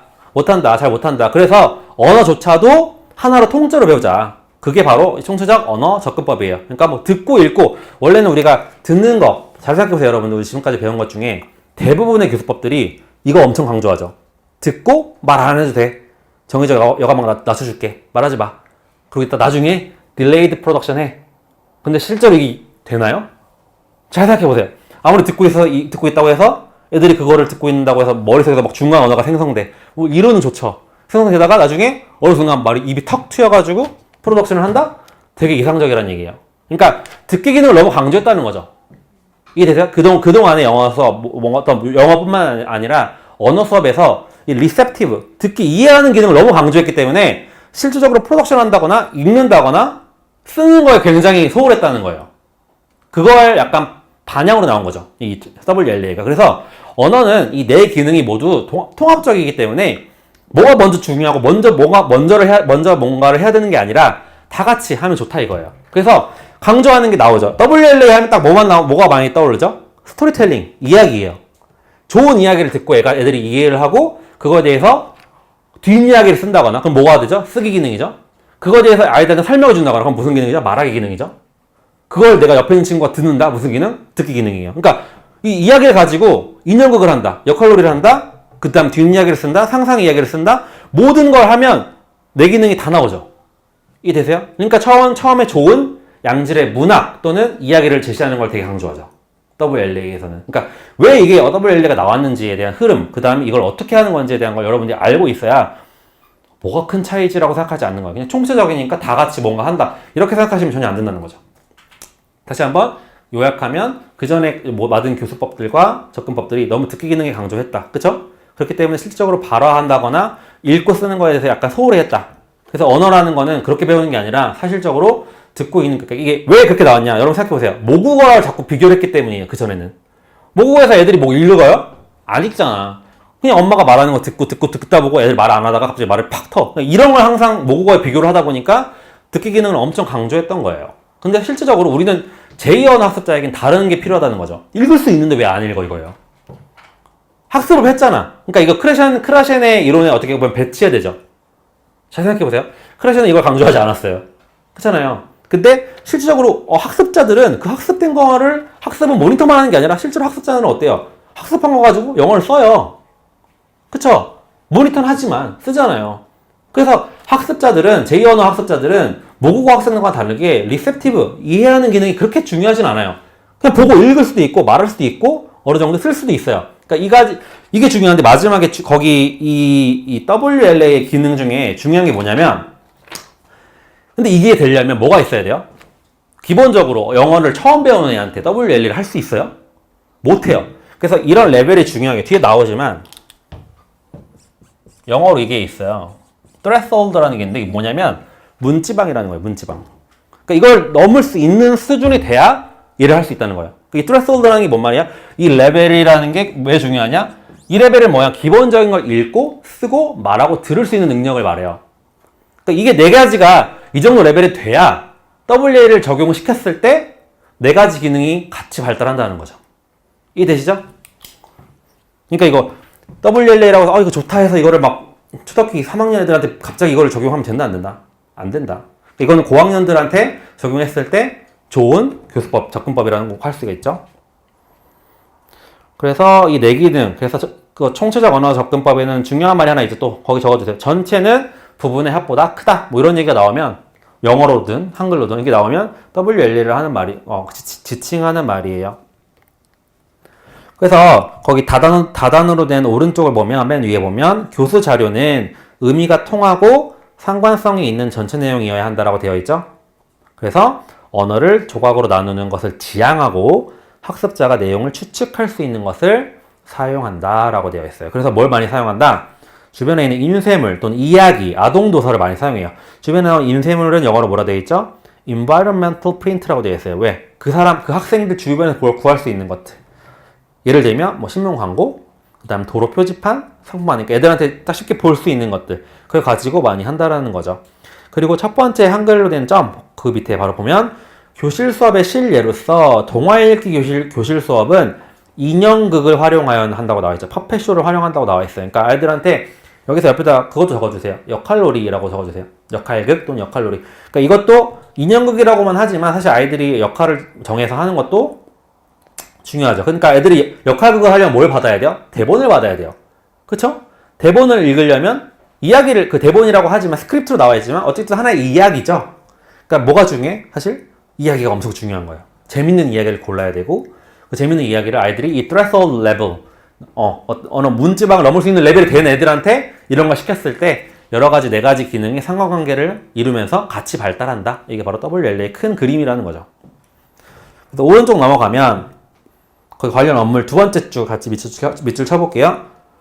Reading and writing for real purpose라고 되어 있어 실질적인 용도로 읽기와 쓰기 활동을 한다. 97쪽이에요. 그 다음 밑줄 Meaning-centered whole to part to whole instruction where phonics are taught contextually in embedded phonics라고 해요. embedded라는 용어가 되게 중요해요. 잠재적인 용이라는 뜻이거든요. 그러니까 여러분들 뭐 어떨 때 많이 embedded를 보신 적이 있을 거라고 생각하냐면 이 단어가 그 여러분들 그 뭐 옛날에 막 여러분 너무 어려서 모르려나? 그 막 사이트 같은 거 꾸밀 때 이 막 뭐 쓰는 게 있어. 거기 embedded라고 해가지고 음악을 숨겨놓는 게 있어. 여러분 모르죠 그런 거. 되게 어려운 거야. 막 여러분 옛날 보면 막 반짝반짝거리는 음악이 나오는 갑자기 어떤 사이트 들어가면 음악이 딱 나오면서 그런 게 있어. 거기 할 때 영어로 embedded라고 나오거든요. 그러니까 무슨 말이냐? 음악이든 지금 교육이죠. 여기서는 교육적인 내용을 직접 눈에 보이게 가르쳐요? 안 가르치죠. 잠재적으로 가르친다. 근데 파닉스래요. 파닉스를 왜? WLA에서는 왜 embedded 하죠? 잘 생각해보세요. 파닉스는 원래 바텀업 아니에요? 상향식? 그쵸? 근데 WLA에서는 그걸 강조하잖아요. 어떻게 가르치라고? 잠재적으로. 뭐니까? 하향식이죠. 그쵸? 여기 탑다운. 왜 탑다운이죠? 전체적인 걸 보고 하는 거고, 그 다음에 우리가 뭘 많이 강조하죠? 이야기를 갖고 수업을 하는 걸 강조하죠. 이야기를 읽다 보면, 아니 말을 하다 보면 자연스럽게 파닉스가 개발된다고 보는 거예요. 그런 입장이에요. 그러니까 굳이 뭐 B, P 이렇게 하지 말고 그냥 읽고 쓰다 보면 애들이 그거를 잠재적으로 받아들인다는 거죠. 그래서 탑다운이기 때문에 맥락적으로 가르친다는 거죠. 잠재적으로 가르친다는 거죠. 맥락 내에서. 꼭 그 파닉스뿐만이 아니라 문법이든 뭐 철자법이든 대문자, 구두법 이런 거 사실 뭐 익숙하진 않잖아요. 그렇죠? 그런 것들조차도 하나하나 명시적으로 가르친다기보다는 뭐 글을 읽으면서 글을 쓰면서 가르친다는 거죠. 그래서 기출 한번 볼게요. 별로 어려운 문제가 아니어서 2013년 처음 이렇게 서답형 바뀐 다음에 나온 문제인데 같이 보면 The first little pig builds his house. 집을 지어요. 첫 번째 돼지가 Make with straws one by one. straws 뭐죠? 밀집 같은 거죠. 그거를 하나씩 지었는데 Wolf is coming 후후 이렇게 하면서 쭉 읽어요. 그래서 다 날아갔어요. 이렇게 읽어요. 두 번째 The second little pig builds his house. 뭘로 만들어요? With log. 통나무로 만들죠? 그렇게 만들었는데 또 늑대가 오더니 다 날아갔어요. 세 번째 뭘로 지어요? bricks. 벽돌로 지었다가 뭐 다 여기서는 everything is still there. 거기 있습니다. 라고 얘기가 되는 이야기예요. 이런 이야기인데 1번 정교사가 위 이야기를 이용한 이유는 다음과 같다. 빈칸에 공통으로 들어갈 낱말을 완성하시오 라고 되어 있는데 한번 읽어볼까요? For young children, language should be learned in a holistic way. 이 holistic이라는 단어만 봤어도 얘는 지금 뭐다? WLA다라는 걸 딱 눈치챘어야 됐죠? 하나로 전체적인 의미로 방법으로 가르친다. In the given story. 이런 주어진 이야기에서 the target expression, 주어진 구문, 목표 구문은 can be taught, 가르쳐진다 without being broken into component part. 어떻게 가르친다? 쪼개져서 가르쳐지지 않는다라는 거죠. 그쵸? It is picked up easily. pick up 여기서 줍다가 아니죠. 뭐죠? 습득한다는 의미예요. pick up이라는 영어의 표현에서 pick up이라는 표현은 뭐죠? learn과는 반대되는 표현이에요. 그러니까 learn이랑 비슷하지만 learn은 예를 들면 이거야. 나는 몸치야. 몸치는 춤을 learn 하고요. 내추럴한 댄서들은요. pick up a choreography예요. 영어 표현에서도 그래요. 얘가 춤 못 추는 애들은 you should learn choreography 라고 해야죠. 안무를 배워야 돼. 근데 너는 너 춤 잘 추지? You should pick up. You can pick up the choreography 라고 얘기를 해요. 그러니까 pick up은 자연스럽게 습득한다는 의미가 있어요. 그러니까 줍는다는 거지. 얘는 그러니까 줍는 것처럼 쉽다 이거야. 뭔가 하는 게. 그래서 pick up 되게 쉽게 배우고 Because the story contains 뭘 갖고 있대요. 이 이야기가 뭘 갖고 있는데 이게 뭐냐면 which makes it more noticeable. 뭔가 눈에 띄게 만들어준대요. Songs, rhymes, and story. 노래와 가군 또는 이야기는 often use 이런 거를 사용한대요. R로 시작된 이걸 사용하는데 뭐 하기 위해서 to make target expression salient. salient은 두드러진다는 표현이니까 이 target expression 우리가 목표하는 구문 표현을 좀 더 두드러지게 만들어 준대요. Another strong point of the story. 또 다른 강점은 is that it has rhythm. 리듬이 있다라는 거죠. With rhythm, it gets more enjoyable and stimulates children's interest. 이 리듬이 어쩌저쩌고 블라블라 나와 있어요. 근데 이 R을 생각보다 되게 많은 학생들이 repetition이라고 적었어요. 반복 같죠? 근데 원래 교수님이 원하는 단어는 refrain이에요. 후렴이라는 거거든요. 근데 왜 후렴이라고 생각할 수가 있냐면 힌트가 있어요. It has rhythm이죠. 그러니까 repetition에는 그런 얘기가 나오면 안 돼요. 그러니까 교수님이 그러니까 아예 틀렸다는 게 아니야. 교수님이 의도한 거는 그거는 반복이 되고 리듬도 있고. 그러니까 우리가 생각했을 때 음악 같은 걸 들었을 때 뭘 말할 수 있죠? 후렴을 얘기하는 거예요. 그러니까 교수님이 원했던 답은 그건데 많은 학생들이 그냥 repetition 적어서 정답 처리가 됐어요. 이건. 그러니까 그렇게 틀린 건 아니어가지고 정답 처리가 됐지만 여러분들은 교수님이 의도한 거는 refrain이라는 후렴이었다. 왜? 어디서 할 수 있다? 마지막에 뭐 리듬 얘기가 나왔기 때문이에요. 여기서 명확하게 주려고 한 거야. 교수님의 입장에서는 그러니까 거기 위에까지만 보면 repetition이라고 해도 돼요. 그쵸? 근데 뒤에 뭐 스토리는 리듬이 있고 뭐가 있고 이런 얘기가 들어갔기 때문에 원했던 답은 refrain이지만 정답은 repetition도 정답 처리가 되었다는 것도 알아두시면 되고 2번 문제가 좀 까다로웠어요. 파닉스에 대해서 좀 알아야 되는데 근데 이것도 곰곰이 생각해보면 정확하게 제가 정답을 쓴 그런 용어를 쓰지 못해도 어물쩍 비벼 쓸 수 있었어요. 그런 거 맞게 해줬거든요. 한번 볼까요? 전교사는 스토리텔링 활동을 한 후 후속 활동으로 활동 A와 B를 순서대로 실시하였다. 전교사가 실시한 스토리텔링 활동과 후속 활동의 차이점을 강세박자 언어, 스트레스 타임드 언어인 랭귀지인 영어의 발음 구성 요소 측면에서 쓰고 전교사가 활동 A를 활동 B보다 먼저 실시한 이유를 쓰시오 라고 했는데 거기 정답은 이렇게 나와있죠. 스토리텔링 활동에서는 억양, 리듬, 강세 이게 뭐죠? 초분절, 음수죠. 스프럴 세그멘터 포님이라고 하는데 이거를 자연스럽게 영어의 발음 노출시키고 활동 A 그 다음에 활동 B에서는 분절 음속을 합석하죠. 그쵸? 분절 음소가 뭐죠? 뒤에 나오지만 자음과 모임이에요. 그쵸? 그걸 학습을 해요. 그래서 활동 A를 통해서 다양한 소리를 듣고 뭘 분별하죠 지금? pig와 같은 거 찾죠. 그쵸? pig, pen, pin. 그쵸? 이걸 찾잖아요. 그쵸? 그래서 자음의 이 p 소리를 변별하게끔 해요. p가 어떤 소리인지 아이들한테. 그 다음 활동 B에는 일단 p를 좀 변별을 했죠. 그래서 활동 B를 하면서 눈으로 p라는 그 글자와 이 p 소리랑 같다라는 걸 지금 발견하게끔 활동 B를 한다는 거죠. 그러니까 이 순서가 맞을 수밖에 없죠. 그쵸? 다시 한번 활동 A에서는 예를 들면 pig, pen, pin 여기서 이 p 소리를 애들이 변별하게끔 뭐가 버스와 지금 cat이 들어있죠. bus, cat 얘랑 다르다는 걸 뭐 하게끔 변별하게끔 하고 활동 B에서는 보니까 이 p 이런 소리는 pig, pin, pen, pear처럼 이 모양과 연결이 되네 라는 걸 아이들이 인식하게끔 했다는 거죠. 되시죠? 이게 정확하게 파닉스를 몰라도 계속 보다 보면 맞출 수는 있었어요. 못 맞힌 분도 있겠죠. 왜냐면 당황하면. 그러니까 이게 어렵게 느껴지죠. 그쵸 여러분? 2013년에 나온 문제, 그러니까 2013년부터 지금 19년까지 나온 문제를 비교를 해보면 제가 비교한 바는 2013년은 이 서답형 첫 해이기 때문에 심플한 내용이 많아요. 모든 과목이. 심플하면서도 어떤 그 교육론적 내용을 알길 바랬어요. 많이. 그러니까 이것도 사실 이걸 보고 비벼 쓰라는 얘기가 아니야. 파닉스에서 어떻게 하는지 네가 알고 있어야 됐어요. 원래. 그걸 알고 있다는 걸 가정해서 이 문제를 냈고 근데 여러분 요즘 문제 보세요. 2019년 문제, 18년 문제 보면 물론 알아야 되는 문제도 있지만 적당히 보면 이 대화문을 읽어봤을 때 풀 수 있는 문제들이 좀 있거든요. 그런 문제를 흐름을 좀 바뀌었다는 얘기예요. 이해되세요? 영어 같은 경우는 근데 뭐도 많이 중요하죠?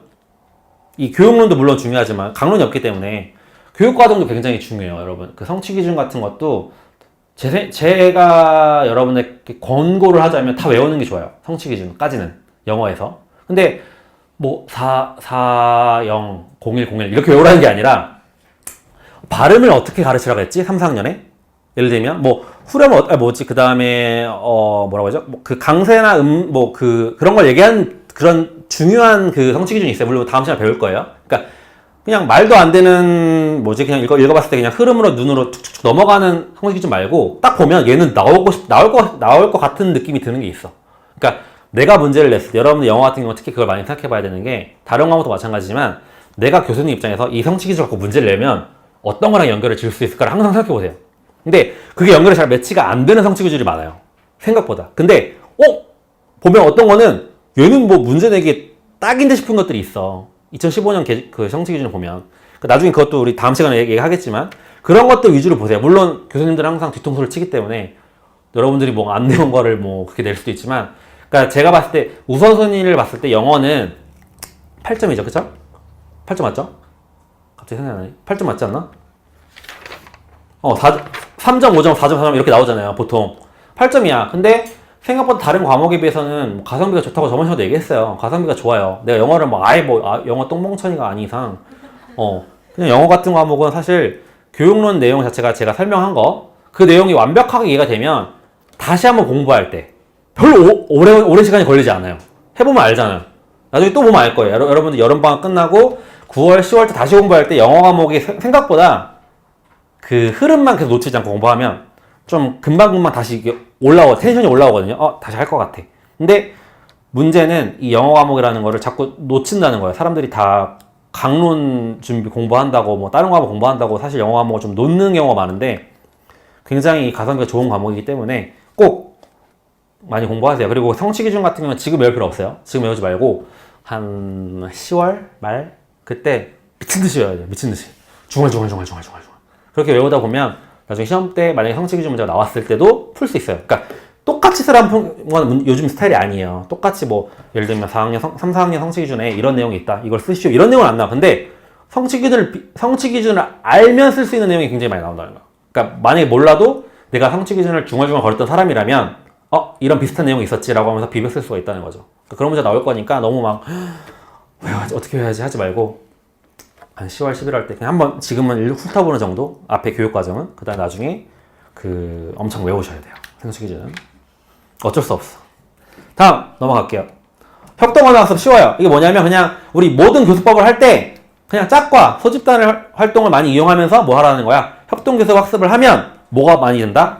아이들이 발화하는 환경이 많이 형성이 된다는 얘기예요. 그러니까 이것만 협동언어학습만 따로 딱 쪼개서 떼어내는 게 아니에요. 그러니까 이런 것들을 다른 교수법, 다른 수업을 할 때 적용을 해라. 이런 내용이고 그렇게 되면 시사점이 좀 중요하죠. 거기 보면 모든 협동학습 마찬가지야. 거기 첫 번째 줄 집단 활동의 속성과 구성에 달려있어요. 뭐가? 성공 여부가. 그쵸? 못하는 애들끼리 뭉쳐놔봐. 해요? 못하죠. 적당히 잘하는 사람과 적당히 못하는 애들을 골고루 섞어놔야 또 그 다음에 구성, 그 다음 속성. 이 집단들이 애들이 활발한 애들을 우리가 그때 배웠죠. 인지 학습자 요인 배웠을 때 장독립적, 그런 거 배웠잖아요. 그런 것들도 적절히 섞어놔야 중요하다는 내용이에요. 그러니까 이게 여러분들 실제 수업, 그러니까 우리가 항상 염두에 둘 게 지금 우리는 실제 수업할 때 적용하려고 하는 게 아니야. 문제로 나왔을 때 이게 뭔지만 알면 돼요. 그러니까 그런 부분에 있어서 협동언어학습은 그런 게 엄청 중요하다는 것만 알고 넘어가시면 되겠습니다. 다음 내용중심교수법도 쉬워요. 배경이 있는데 제목은 CBI라고 해서 Content Based Instruction이라고 했는데 거기 밑줄 치세요. 네 번째 줄 목표어를 수업의 매체로 사용함으로써 내용학습과 언어학습을 동시에 구현한다 라는 건데 무슨 말이냐면 영어 과목을 가르친다는 게 아니에요. 이거는 예를 들면 국영수를 가르치는데 영어로 가르친다는 거예요.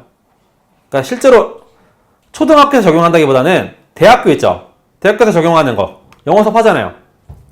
아이들한테 지금 무슨 가설이 들어가냐 거기 보면 두 번째 점 보면 CBI는 크라시안의 입력 가설과 스웨인의 출력 가설 그리고 비고치키의 사회문화적 이론 거기 뭐 나오죠? 스캐폴딩이 나오죠? GPD가 나오죠? 이게 중요하다는 거야. 우리가 공부 다 했잖아. 근데 왜? 배울 내용에 초점이 주어진다. 무슨 말이냐? 교과목 다음 차시를 여러분 생각해봐. 모든 교과목 중에 다음 차시를 배워요. 우리가 예를 들면 과학에서 오늘 이산화탄소 발생하는 걸 배웠어요. 영어로 배운다고 쳐봐요. 상상을 해봐. 그 다음에 산소 발생하는 거 하죠. 그걸 할 때 영어로 수업해. 그럼 내가 알고 있는 거에 약간 더하는 수준이잖아. 이거 자체가 뭐예요? I+1이라는 거예요. 그걸 영어로 얘기를 했을 때. 물론 내가 이해한다는 전제하에.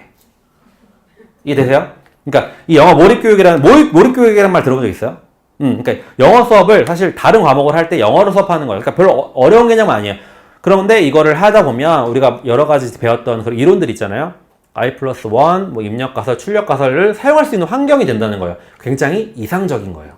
실제로 우리 EFL 상황에서 이 내용 중심 교수법을 쓸 수는 거의 없어요.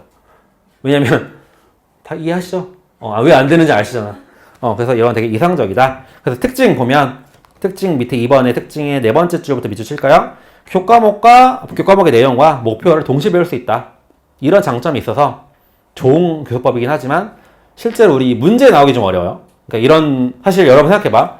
이 내용을 문제로 만들었을 때 teacher, student 대화 형식을 쓸 수 있을 것 같아요? 어렵죠. 그러니까 하나의 곁다리로 뭔가 나오는 건 모르겠는데 그냥 뭐 예를 들면 예비교사의 대화에서 뭐 이런 것들이 있다 하던데 이렇게 나올 수는 있어. 근데 이게 왜 웃겨요 그거? 문제 웃기잖아. 항상 나는 말했잖아 웃기다고. 그 예비교사와 수석교사의 대화 뭐 예비교사끼리들의 대화 뭐 이런 것들 항상 문제 낼 때 이렇게 내잖아요. 그런 대화문에 나왔을 때 굉장히 어려워요. 나오기 어렵지만 그러니까 문제를 만들려면 만들 수 있어. 그러니까 내가 말한 것처럼 수석교사가 이런 것도 있는데 한번 적용해보세요. 이런 식으로 내올 수도 있잖아요. 그렇게 나오면 여러분들 뭐 아이씨 모르면 틀리는 거야. 그러니까 이게 교수님들의 의도에 따라서 그냥 문제를 어떻게 만들기 나름이기 때문에 나도 지금 문제를 만들고 있거든요. 여러분들 지금 여러분 저 만나면 안 돼요 내년에. 여러분 저는 이제 3학년 후배들을 위해서 지금 문제 만들고 뭐 책 쓰고 하고 있잖아요. 강의 준비하고 있잖아요. 그러니까 지금 모의고사 문제를 사실 한두 개씩 내보고 있어요. 과목마다 내년 거. 사실 그것도 많이 올해 여러분들 시험 보는 거에 맞춰서 저도 이렇게 경향도 변경해야 되고 하지만 저도 이제 강사 이제 뭐 뉴비잖아, 뉴비. 신규잖아. 그러니까 여러분들한테 지금 이거 특강도 연습해보는 거야, 사실. 연습도 해보고, 강의도 해보고, 책도 써보고. 저도 책을 써보니까 책을 쓰는 것과 또 강의하는 건 달라. 또 강의를 또 해보고, 문제를 내는 것도 또 달라요. 그러니까 이런 것들을 해보면서 연습을 하는데, 그때 막 드는 생각은 뭐냐면, 어떤 문제는 교수님들 정말 문제 편하게 냈다 싶은 것도 있고, 어떤 것들은 정말 이거 머리를 잘 썼다라는 문제도 많아요. 그러니까 여러분들 그걸 여러분 임용고시 한 11월 때 보기 전에 그런 눈만 좀 키우시면 어떤 능력, 문제들이 있을 거 아니에요. 보고 잘 만들었다 못 만들었다가 나오는 눈이라면 과목마다 그 해는 성공한 거예요. 무슨 말인지 알아요? 딱 봤을 때 이 문제 나라면 이렇게 만들었겠는데 라고 생각하는 사람 정도의 레벨에 가야만 교육과정 80 만점에 한 70점 이상 비벼 쓴다는 거예요. 이해되세요? 그러니까 공부를 할 때, 그러니까 그렇게 어렵죠? 그렇게 되게 어려워. 근데 공부를 할 때 뭘 자꾸 생각해 보시라고 하냐면 확실히 문제를 그냥 푸는 사람, 여러분들 수동적이잖아, 지금. 수동적인 공부를 할 수밖에 없는 상황인데, 당연히 7, 8, 9월까지는 그런 공부를 해야 돼요. 내용 숙지도 양밖에 안 되는데, 모든 과목이. 근데, 10월달 모의고사 때, 그때가 엄청 갈려요, 분수령. 왜 그러냐면, 많은 학생들, 서울교대들, 청주교대들 다 똑같아요. 공부 열심히 해요. 공부하는데, 9, 10월달에 모의고사를 풀게 되면, 너무 많은 문제를 풀려는 거에 대한 되게 집착 갖고 있는 사람들이 많아요. 저 때도 그랬고. 근데 그렇게 하지 마세요. 그러니까, 모의고사는 적당히 예를 들면 학교 모의고사도 하죠. 있죠? 그거 보고 뭐 강사님 듣는 거 모의고사 한번 보면서 딱 풀고 맞았다 틀렸다에 희비를 갖지 말고 이 내용 내가 몰랐네? 당연히 알아야죠. 몰랐던 내용은 당연히 다시 보고 복습을 하되 그러면 나라면 지금 이 문제를 어떻게 만들지?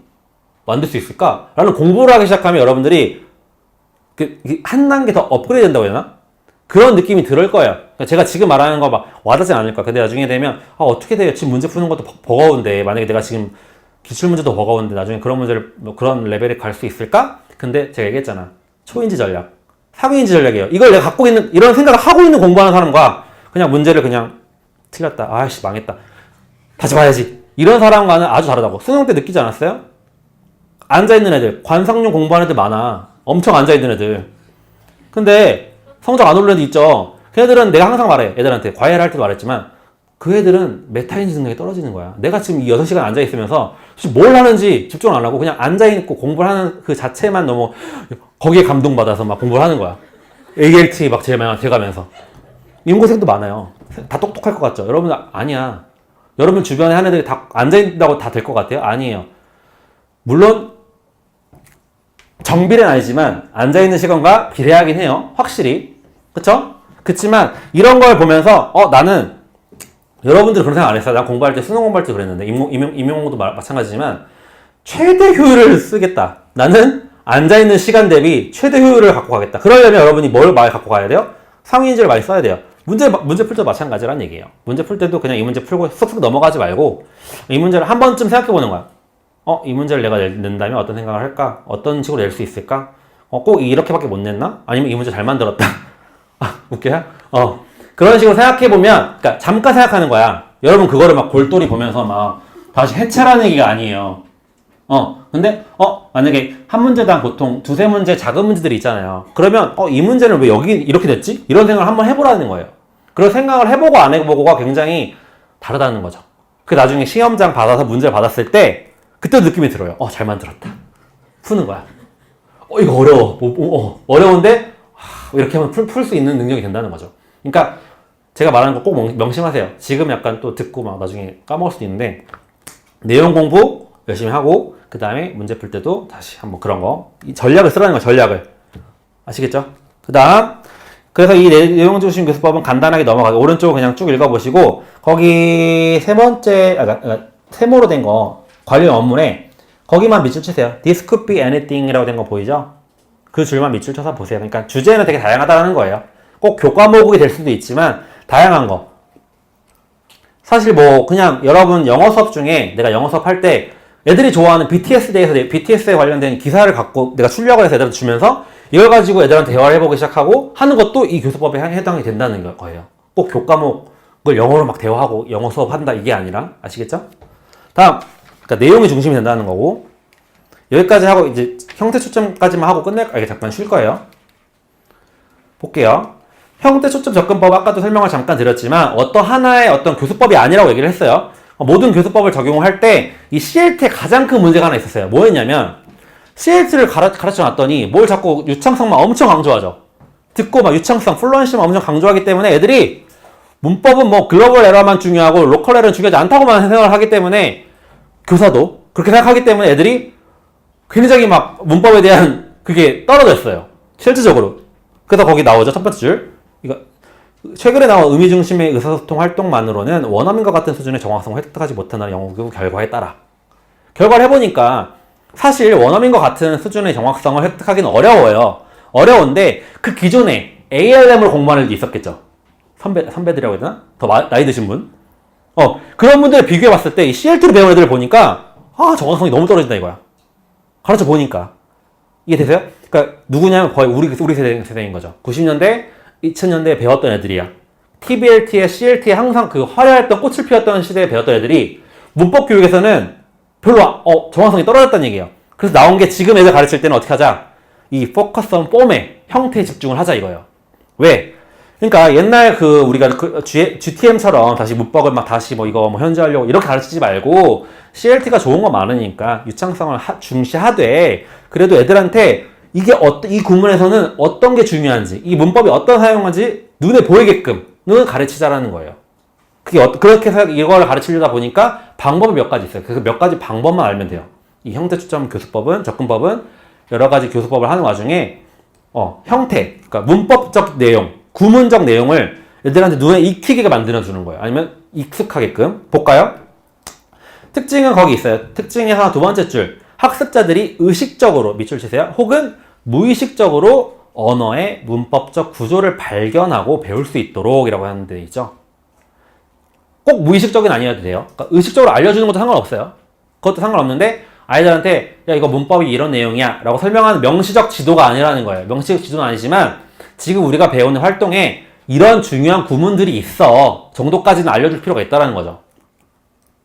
그래서 그 전에 했던 그런 전통적인 문법 교육과는 비교하기 위해서 뭐라고? 포커스 온 폼 문제가 아니라 포커스 온 폼. 여기서 S가 있고 없고는 굉장히 중요하죠. 폼즈라고 얘기하면 그냥 우리가 알고 있는 형식 전체예요. 그래서 이 형식 전체를 배울 때 어떻게 배워요? 위계적으로 배우죠. 그쵸? 천천히 쉬운 것부터 어려운 것까지. 근데 이 포커스 온 폼은 그냥 갑자기 여행 관련된 질문이 나와. Have you been to US에서 갑자기 현지어로 튀어나왔죠? 현지어로 나왔잖아. 이게 중요하지 않다는 거예요. 그냥 이 구문 안에서 Have you been이라는 그런 구문이 나오죠. 그러니까 그거를 그냥 그때 강조하는 거야. 경험을 알고 싶을 때는 이런 걸 써. 이해되세요? 이해되시죠? 그러니까 그렇게 가르쳐주는 게 이 형태 초점 접근법이라는 거예요. 그렇게 따지면 봐봐. 갑자기 초등학교 애한테 Have you been이라는 얘기가 갑자기 나오면 문법적 위계는 떨어지는 거예요. 갑자기 상향된 거죠. 갑자기 현저하게 나오지만. 하지만 우리가 실질적으로 여행 갔다 왔니? 여기 가본 적 있어라는 표현을 쓸 때는 해비빈이라는 말을 쓰잖아요. 미국에서, 영어에서. 그렇기 때문에 그럴 때 나올 수 있다라는 거예요. 나오면 그것만 강조해 주는 거야. 아, 이런 게 쓰여. 이런 식으로. 느낌이 오시죠? 어떤 느낌인지. 그래서 이 교수의 예가 있어요. 거기 5가지가 나오는데 3가지는 다 들어봤던 거야. 왼쪽에. request, 다시 말하기. 그 다음 핵심 부분 다시 말하기. 그래서 focused request가 있어요. 이게 무슨 말이냐면 별로 어려운 거 아니에요. 거기 설명을 읽지 말고 제가 말하는 걸 들어보세요. 리퀘스트는 다 알죠? 다시 말하는 거야. 교사가 틀린 걸 듣고 피드백 해주는 게 나오잖아요. 다시 한번 맞는 표현으로 얘기를 해줘요. 그냥 얘기해 주는 것 자체가 그냥 리퀘스트예요. 예를 들면 I go to the church yesterday. 틀렸죠? 근데 교사가 you went to the church yesterday 라고 얘기하는 건 리퀘스트인데 이 focused request는 뭐냐면 우리가 이 리퀘스트의 단점이 뭐죠? 애들이 이해를 못해요. 내가 틀려서 교사가 지금 다시 말해주는지 이해를 못한다는 거야. 그래서 이 focused request는 억양을 달리해준다거나 끝에 의문문으로 바꿔준다거나 아니면 계속 말한다거나 이런 것들이 다 이게 뭐라고요? 핵심 부분 다시 말하기의 종류라고 할 수 있다는 거죠. 이해되시죠? request는 그냥 단순하게 반복하는 거. 근데 핵심 부분 request는 자꾸 뭐 억양을 좀 애들이 인지하도록 지금 그 부분이 아니야. 너 틀렸어. 라는 걸 인지할 수 있도록 뭔가 해주는 게 focused request라는 거예요. 아시겠죠? 그 다음 의미 협상은 우리 페이지에 적어주세요. 62쪽에서 63쪽 롱의 상호작용 가설과 연관. 다 아시죠? 설명했죠? 우리 그때 의미 협상 어떤 건지. 그러니까 이런 것들이 다 지금 애들한테 뭘 강조해주고 있는 거예요? 폼에 대해서 그 지금 배우고 있는 구문에 대해서 애들한테 좀 더 너가 틀렸다라는 걸 강조해준다는 거죠. 근데 그 전에 예전에 CLT에서는 이런 것들을 해준다 안 해준다? 안 해줬다는 거예요. 그럼 우리 막 생각이 나는 거야. 그럼 우리 오류지도, 그러니까 다 따로따로 배우면 헷갈리는 거야. 오류지도에서는 배웠잖아요. 그러니까 오류지도에서는 리퀘스트 따로 배우고, 이거 어디 사용하는 거야? 이렇게 얘기가 나올 수 있죠. 그러면 지금 제가 말했잖아요. CLT에서는 그걸 했다, 안 했다? 안 했다예요. 그런 오류 수정, 암시적 피드백 안 했다는 거예요. 지금 수업에 한다는 거예요. 이해되시죠? 그러니까 그런 식으로 이해를 하셔야 돼요. 막 이거 따로따로 배우니까 다시 말하기 여기서 왜 또 나와? 이게 아니야. 이 형태 초점 접근법이 옴으로써 CLT를 가르치는 와중에 이게 들어왔고 그래서 우리 그거 지금 배우고 있잖아. 그러니까 오류 수정할 때는 리퀘스트를 써. 이거예요, 지금. 이해되시죠? 그러니까 흐름이 있고 오류 수정만 따로 떼어냈기 때문에 리퀘스트와 뭐 그런 것들이 있다라는 거죠. 일리스테이션, 유도해내기 이런 것들이 막 배우잖아요. 그런 것들이 여기 하나에서 흐름이 온 거라는 거죠. 그 전에 CLT에서는 별로 그걸 중요시 생각을 안 했다는 거예요. 그 다음, 여기 오른쪽에서 중요해요. 이 입력 홍수와 입력 강화가 나와 있는데, 이거는 교사가 미리 준비해야 되는 거예요. 거기 밑에 보면 적어져 있어요. 거기, 볼드 처리된 거. 입력 홍수나 입력 강화는, 밑줄 먼저 칠게요. 학습자들이 특정한 문장 구조나 어휘에 주의를 기울일 수 있도록 교사가 수업 전에 미리 계획하고 제작한다는 거예요. 입력 홍수는 말 그대로 뭐냐면 우리가 배울 구문이 아까 말했던 Have you been to 이거야. 그러면 그거에 대한 오디오 자료, 그거에 대한 시각 자료 자꾸 애들한테 그걸 눈에 익도록 해주는 거예요. 귀에 익도록. 자료를 엄청 사용하면서 태스크를 하면서도 자꾸 거기 뭔가 계속 그런 내용 구문을 담아주고 게임을 하는데도 그 구문을 쓸 수 있도록 해주고 그럼 애들한테 애들이 그 한 시간 내에 엄청 많이 보고 듣는 거예요. 그걸 바로 뭐라고? 인풋 플로드예요. 홍수가 난 거야. 애들한테. 애들 입장에서. 와, 엄청 많이 봤어. 해비빈이라는 구문을. 이렇게 말할 수 있을 정도로 하는 거야. 근데 이건 마찬가지잖아요. 제가 말했잖아요. 미리 교사가 준비하지 않으면 할 수 없는 거죠. 그런 시각 자료든 학습지든 뭐 이런 청취 자료든 그러니까 이게 중요하다는 거. 그 다음 이게 더 중요할 수도 있는데 인풋 인핸스먼트 어려운 건 아닌데 이거 뭐예요? 그냥 그 부분 밑줄 쳐서 준다거나 학습지에 거기를 뭐 빨간색으로 처리해서 준다거나 이해되시죠? 별로 어려운 거 아니에요. 실제 우리가 하고 있는 거 하잖아요. 그쵸? 우리 실제 그런 구문 배울 때 거기만 이렇게 이탈릭스로 바꾼다거나 두껍게 해준다거나 하잖아요. 그런 걸 바로 뭐라고 한다? 입력, 강화, 인풋, 인핸스먼트라고 한다. 이런 용어만 이런 게 이런 거구나 이해하시면 될 것 같고 그래서 거기 별표 문법 지도의 변천에 따른 종류와 특징 제일 먼저 GTM 거기는 어땠어요? Focus on Forms였어요. 거기 두 번째 줄 밑줄 Graded Structure의 밑줄 위계적인 구조를 갖고 있는 문법을 가르쳤다는 거죠. 왜냐? 그렇게 가르쳐야만 문법을 나중에 했을 때 번역을 할 수 있었잖아요. 그쵸? 그래서 이런 거를 밑에 또 밑줄 쳐주세요. Structuralist approach. 그 부분 구조주의적 접근. 그러니까 언어를 어떻게 접근한 거야? 구조로 딱딱딱딱 쪼갠 거죠. 그쵸? 그 다음 Focus on Meaning. 이거는 바로 CLT. 과거 CLT예요. 지금도 CLT예요, 여러분. 지금도 가르치는 거 CLT의 흐름인데 과거 CLT를 생각해보면 돼요. 이런 Focus on Form에 대한 영향을 안 받았을 CLT를 생각해보면 여기는 의미가 엄청 중요했다 이거예요. 의미가 엄청 중요했기 때문에 플루언시, 유창성을 엄청 강조했고 그래서 거기 나오죠. 교사 마지막 줄을 밑줄치면 될 거예요. Non-interventionist approach. 비개입주의적 접근. 그러니까 교사가 별로 접근 안 해요. 진짜 글로벌한 에러가 아니면 별로 개입하지 않는다는 얘기예요. 이해되시죠? 수업 흐름상. 근데 지금은 Focus on Form이에요. 어떻게? 그것도 두 번째 줄만 밑주시면 돼요. 밑에 것만. Communicative approach with occasional shift of attention to form. 거기만 밑줄 치세요. 가끔씩 형태, 그러니까 문법 그 부분 배우는데 거기에만 주의를 기울인다라는 거죠. 그렇죠? 그래서 이 focus on meaning이 베이스죠. 그렇죠? focus on meaning이 베이스면서 가끔씩 focus on form 이렇게 형태에 집중을 한다라는 거죠. 잠깐 쉴게요. 10분. 3시 10분에 다시 시작할게요.